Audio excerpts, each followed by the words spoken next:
Hey guys, welcome to another video. In my last one, I took a look at Per Aspera's base game, and today I'm following that up with a little review of the newly released Blue Mars DLC. Now let's keep this quick and get right into it.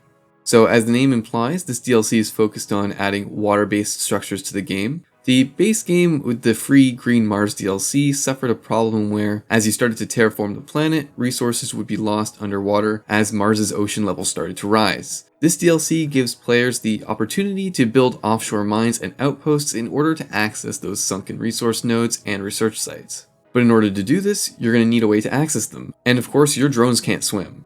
In the base game, drones are first built in drone factories and then shipped off to hubs to be put to work. Similarly, in Blue Mars, you first need to construct a shipyard. This will produce barges which are then housed in one of the other new buildings, the port. I did some testing, and it seems like as long as you have a shipyard on the same body of water as the intended port, it will allocate the barges to it from any distance. As you can see here, I have a port in this tiny lake, and no barges are being sent to it. While this port, positioned very far from my shipyards, but still within the same ocean, gets ships sent to it no problem. The best part of this DLC is that the ports and barges have mechanics which are a significant improvement in my opinion over the normal drones. They aren't confined to roads and will simply roam the ocean completing tasks.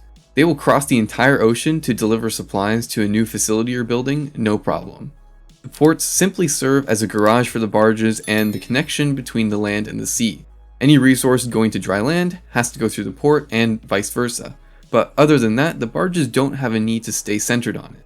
This means that the barges can actually create long-distance trade routes between two different ports, much easier and faster than if you were going to do so through roads, although this still might be slower than a Hyperloop setup in a lot of cases.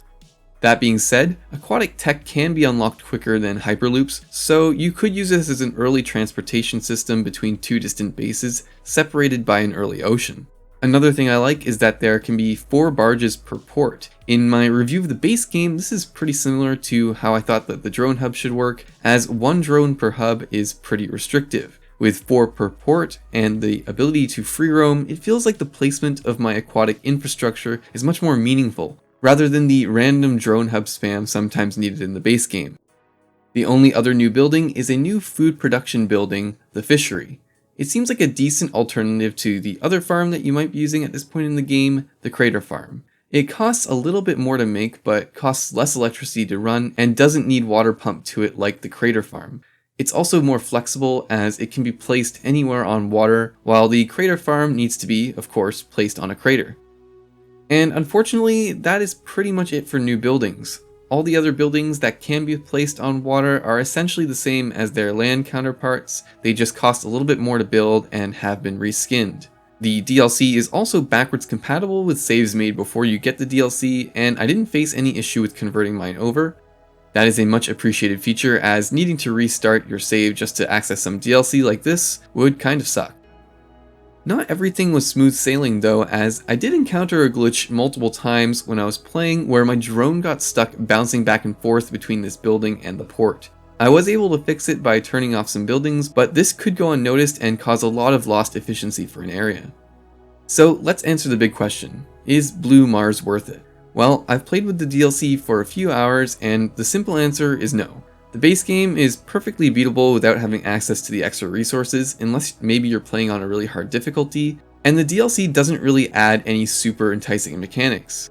I mean, this is an ocean-themed DLC. They could have buildings that seed coral reefs, or ocean life, there could be unique ocean colonies, there could be special research to complete, special projects to complete, but we don't have any of that. There's just a ton of missed potential here.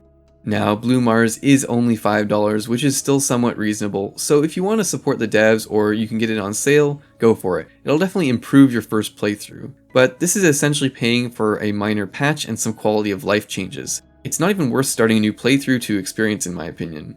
I really wish that they had saved these changes for a larger and more fleshed out DLC.